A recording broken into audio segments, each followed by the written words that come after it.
advisory and financial planning services are offered through Simplicity Wealth, LLC, and SEC Registered Investment Advisor. SEC registration does not constitute nor endorse of the firm, nor does it indicate that the advisor has attained a particular level of skill nor ability. Investing involves risk of loss. Insurance, consulting, and education services offered through Diamond Life Planning is a separate and unaffiliated entity from Simplicity Wealth. This information is provided as a general information and is not intended to be specific financial guidance. Before you make any decisions regarding your personal financial situation, you should consult a financial or tax professional to discuss your individual circumstances and objectives. Welcome to the Rock My Finances show on K4HD Radio and Talk4 TV, where we put the fun in finance. Join Powerhouse Jennifer Jost, CDFA, CMC, and Private Wealth Advisor, as she collaborates with you to create clarity, control, and confidence with your money, your way. It's not about the zeros, so what is it all about? Let's find out. Now here's your host and weekly friend, Jennifer Jost.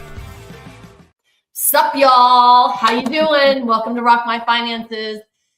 Okay, I'm so excited. You see this lovely, gorgeous, amazing woman sitting next to me. Yes, she paid me to say that. I'm just kidding. So that's the camera. Okay. There's the light. I'm your friend. Yes, you are. You're my bestie. Y'all, this is Debbie Hooey. She has been my friend since how long? We're 14 years old. Oh my God. Just a couple years ago. Just a couple years ago. She's never done a podcast before, and she's visiting me. She thought it was all going to be fun. I was like, oh, guess what? Get off an airplane, an overnight flight, and sit down real quick, because guess what you get to do? Refresh your makeup and jump on a podcast. 2 hours sleep. Yeah, 2 hours sleep. That's so awesome. I love it. I love it. I think we got, okay. I thought I saw a question pop up. Yep. There's Diandra. She said, so cute. Hi. I love her. So that is Debbie's daughter, who is my goddaughter, because I am. And I got to be there when she was born. Yes. Now, yes, Debbie was there when my children were born as well. But it's so fun to watch these kids grow up. So we're going to talk about just our relationship throughout the several decades that we've been together and how it is having friendships. And then, of course, always tying it around to money. And you know me, the F word, how do you feel about money before the zeros actually get into your bank? So Debbie's been there for me. She's married to an amazing man, Adam. How long have you guys been married? 35 years. Oh, God. And we're only 42. I don't know how that happens. So exciting.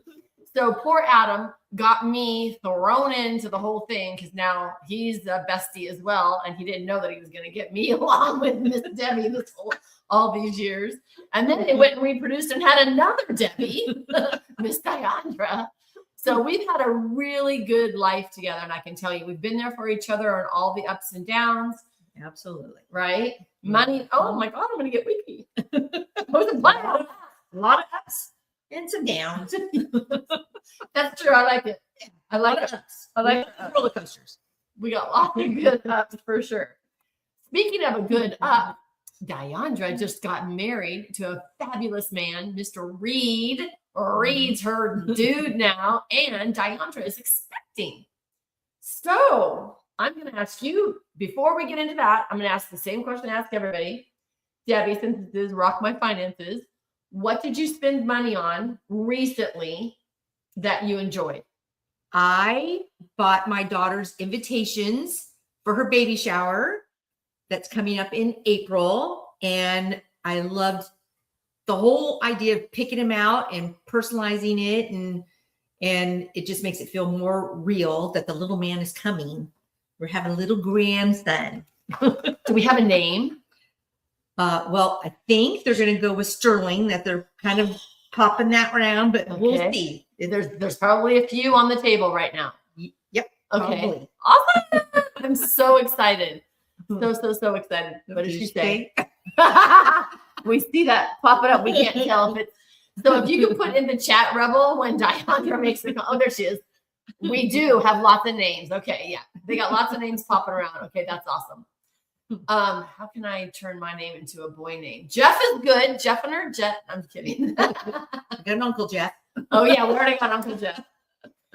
So with that said, doing the invitation, I love that. Sterling is the winner. Is that what? Let me move my mouse. Sterling is the winner. Nice. Is it official? It looks like official. There's an explanation point there. I love it. Now I can say Sterling, my grandson. Sterling, and her last name is Aiken. Aiken. So Sterling Aiken. Oh my God, I'm so excited for him. It's a great name. It's a good, strong name. Oh my God, I love that name. You know how I came up with that name? No. Remember Sterling Daniel? Yes. Yes. So when we were talking about, she was talking about names, I said, I really didn't know him. No. But his name, Sterling Daniels, I love that name. I was like, that was a cool name. He seemed like a nice guy. Like I said, I didn't remember, I was a sophomore. He was a senior. So I really didn't know him or his friends, but as soon as I heard that name, I was like, that's a really nice name. I love that. I'm glad that they like it. I love that. And Debbie has one of those steel trap memories. You remember that? You got one of those friends, y'all, because I don't remember a lot. I didn't do drugs, don't worry, in high school, but I still don't remember. And I would have to call Debbie. Do I know this person? How do I know this person? I love it. Okay, cool. Yay. I'm so excited. So this is going to be fun. And speaking of baby showers and weddings, you guys just put on a wedding for Miss Diandra and Reed.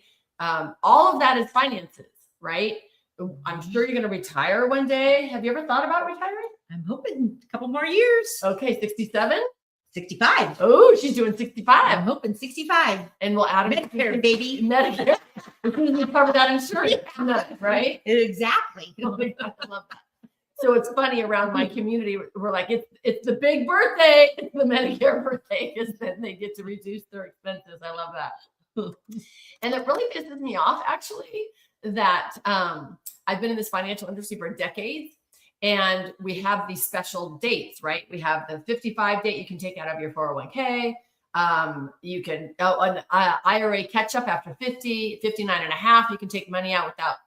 So I remember getting to these milestones going, well, remember, I'm like, oh, I'm already there. Like, what is that? I'm already at these financial milestones. So 65 is one, and then 72 at our point right now is the last one of Social Security. And RMDs, you have to start coming out. That might move to 73, but right now it's at 72. That'll be our last financial milestone, which we'll have to have a party around that date. Yes. We'll have to go somewhere. Yes, like we did on our 40th. Mexico. We were just talking about that. Oh my God, we had so much fun. Yes, didn't you love the whales? I mean, the dolphin. Dolphin. Okay. She's being a little shit ass right now, y'all. Jost drowned me. I was scared. We're in Mexico, and those dolphins are huge and brown. They weren't cute flippers. They were literally huge, gray and brown, and they looked like a car going underneath you. And so I was climbing up Debbie, pushing me down in the water. She's tiny, y'all. She's very tiny. So I'm like climbing up her. She's throwing me off. I was with my ex-husband at the time. He was throwing me off. I couldn't even get to Adam. He's so lucky.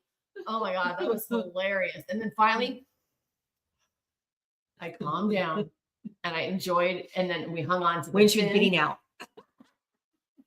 I sit around with the stupid thing before I got out on the way out. Oh, yeah. That was so much fun. And that was hangover day. Yeah. That was after a very long night. And that cold water knocked the hangover right out of you. That was fun. That was totally fun. I love that. We've had, like you said, we've had a lot of fun. I love that. Okay, so money comes into everything, right? It comes into all different decades, in your 20s and your 30s, when you have babies, when you have a family, in your 40s, in your 50s, and now we're talking about our 60s, retiring. So it's really, really, really, really important. So I want to talk about try facing the. Okay, is that better? Okay, we can do that. We can get closer. So my producer Rebel just said, get your butts closer to that microphone so we can hear a little bit better. Okay. So I want to talk about how it's not just about the zeros in our bank accounts, but it's actually the emotions around that. And when we have friends like this, I think they say, what is it? You are the sum of the 5 or 7 people that you hang around with or something. And your goals and dreams and finances are usually around that. So if you're around a lot of people that aren't as go-getter-ish, I'm going to say, as you are maybe, and is not as driven as you are, then they're hanging on to you like the metaphor of the dolphins that I'm hanging on Debbie, trying to climb up her, and it's bringing her down. It's the same way with energy around money. So we want to be mindful of our friends. I don't only want to talk about money, but I also want to talk about honesty and being ethical and, you know me, positivity. Absolutely. Right? So it's really important to have those friends around you that can pull you up when you need to be pulled up, and you can do the same for them in all the realms. Does that make sense? Absolutely. You have to lift people up to keep them positive and reassure them. And, you know, because people do, if they're feeling down and people don't help you feel better, you just feel depressed and you feel lonely. And, you know, so that's what your friends are there for. They're there to raise you up. I love that. You're right. And also give you shit when you need it. Okay, whatever. We allowed to cuss? Oh, yeah. Okay. After she said it. You know me, it's my show. We're cussing. That's very true. I love that. So let everyone take a look around you.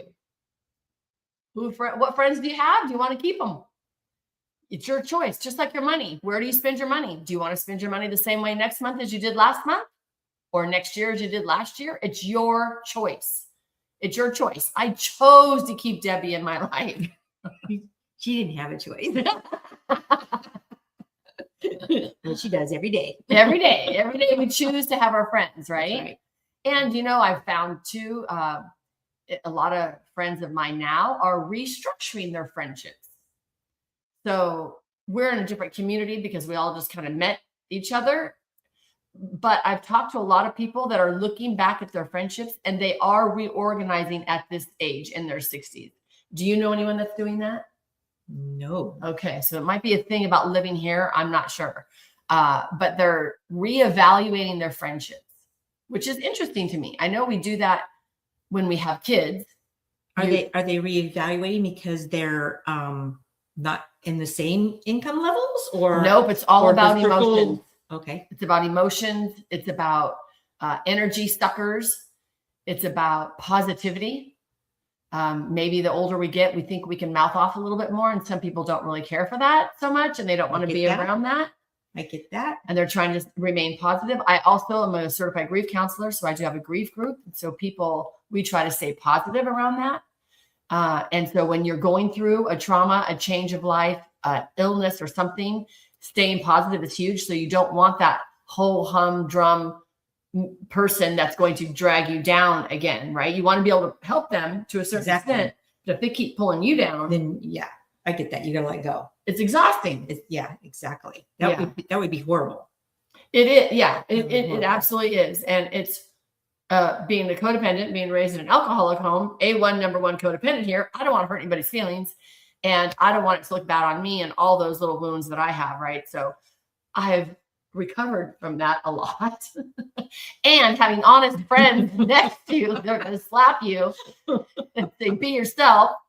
Exactly. Because if somebody is dragging you down now, are you able to say, or you just slowly remove yourself from the relationship? All of a sudden you don't talk to them as much as you did before. Is that how you do it? Or don't make dates with them. It depends on who they are. I have a good friend that had a neighbor, and they were friends for years and years and years. And that friend literally just said, I do not want to be friends anymore, and never gave her a reason why. So she has no idea why they do not want to be friends. Like I can count 10 times in the last year that this has happened to people. I know that is hard, because why don't you, if they say something to you, then why don't you be honest and tell them why you can't? Because if it's something that they need to work on, right, then it gives them a chance to work on that, so they don't do that in future friendships. Exactly. Relationships. Exactly. Can you tell we're problem solvers here? We're fixers. We want to fix it. And if you're feeling that with one person, you're probably feeling that with more than one person. So I do want to know. And I do want to know when I messed up. So like I had an event here at my house last night, and I was joking around, And I said something to a gentleman that was like, no, not now. We'll do this later. And I think it could have came off very rude. So I texted his wife last night and said, okay, tell your husband, I'm so sorry. I didn't mean for that to come out so rude. And I know if it was just him and I, we could be joking and it would be totally fine, but it was in a room full of people. So I had to apologize. So I always look at what I'm saying and doing. Of course, he said it was totally fine. No problem. He gets that. And at the same time, I always like to look at my day. How can I be better and do better and speak better? Because I'm very outspoken and things fly out that I can't get back. So I do have to apologize sometimes. How do you handle anything like that? I know you're very social as well. I know Debbie Floyd doesn't make any freaking mistakes, y'all. Oh no, I make lots of mistakes. Believe me. In fact, I won't go into like who it was or anything, right. But I had a company event and I said something in private to this individual, and he's a big joker, a huge joker, and he did not like what I said. Were you joking or were you serious? Well, it was based on kind of facts, but it was a joke. Right. And he didn't take it that way. And I knew I hurt his feelings. And so I tried approaching him because I noticed that he was kind of avoiding me. And so I directly said, hey, I want to clear the air. And I'm hoping that he forgives me. But wasn't anything that I honestly didn't say anything bad. It was the truth, but the timing was not right. And thank God it was only the two of us. So I don't know why he got to, if I could see if it was a friend, like I did, right. Wherever, but it was just him and I. And I felt so bad because I do respect this person. And I respect what he thinks of me. And I felt really bad. So I apologized. I said, I cleared the air. He said he forgave me. I'm kind of hoping he did. Did you see him after and everything's cool or not yet? Video. Okay. So video. he can't really tell you. Yeah. Especially if other people's there, but he doesn't joke around like he used to with me. So I felt bad. Aw. But I didn't mean it to hurt. I just meant it to be kind of funny, like how he is. Right. Right. No, I get that. And we can't always, we can apologize and we have to not be invested in the outcome because we don't know how they're going to take it. Right. But we have to be true to ourselves. I love that. Absolutely. I love that. Okay, y'all, I have a gift for you. So we are going to come back and we're going to wrap this up and I'm going to give you some really good information, but hang on. And I've got a gift for you. And here we go. Wait, the show isn't over yet. There's more fun and finances ahead. Jennifer will be right back as we have a special bonus offer for you right here on Rock My Finances, broadcasting live on K4HD Radio and Talk4 TV. Hey y'all, it's Jennifer Jost. Are you ready to transform your relationship with money? Rock My Finances Club is your weekly mastermind for wealth empowerment. Join me live for your personal weekly group video sessions and access your personal portal with the video library at any time, including your success system and way more bonuses. Go to rockmf.com for your financial empowerment. Make yourself a priority today. Schedule a chat with me at rockmf.com and achieve your feminine financial freedom finally. Oh, and don't forget to ask me how to save 50%. See you at our weekly mastermind. Okay, Rock My Finances on K4HD and Talk4 TV is back. Once again, let's put the fun in finance with your host and weekly friend, Jennifer Jost. Welcome back, y'all. Okay, so we're going to wrap up this segment of your friendships and finances and having your besties around and making sure that you're feeling really good about things. So a couple things that I'd like to recommend to y'all.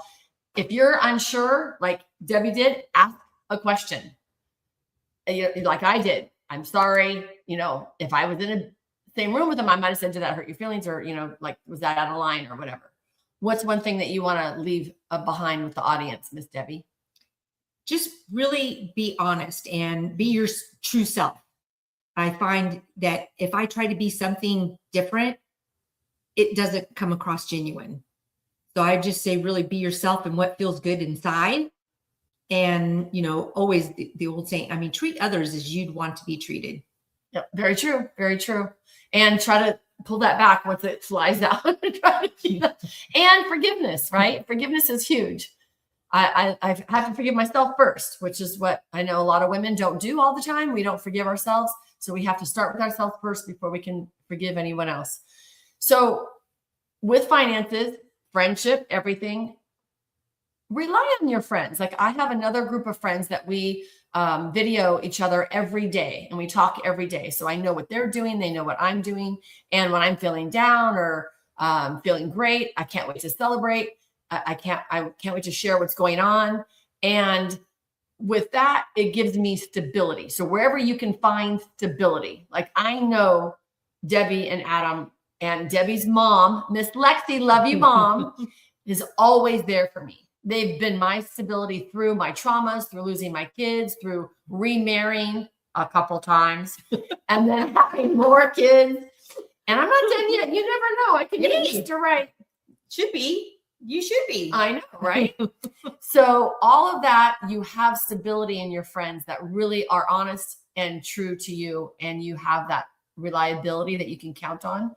But you got to find it in yourself first. So find it in yourself. Then you can adjust your money. Your friendships are going to be there. Your finances are going to be there. And your goals will start coming true for sure. I love it. It's like, the old, also you said that, you can't love somebody unless you love yourself. It's the same way with money. You also have to love money and how you treat it. That's really important. It's how you treat your money. And she wasn't even coached, y'all. It's all about the relationship. All right, y'all. I want everyone to be able to say, I rock my finances. We appreciate you joining us today, and don't forget to subscribe to the Rock My Finances YouTube channel for more engagement and bonus content. Tell me, what is your money story? Let's find out with Jennifer right here on K4HD Radio and Talk 4 TV. It's not about the zero, it's about the F word, feelings. Feelings Jennifer can't wait to explore with you next week. Until then, let's all say, I rock my finances.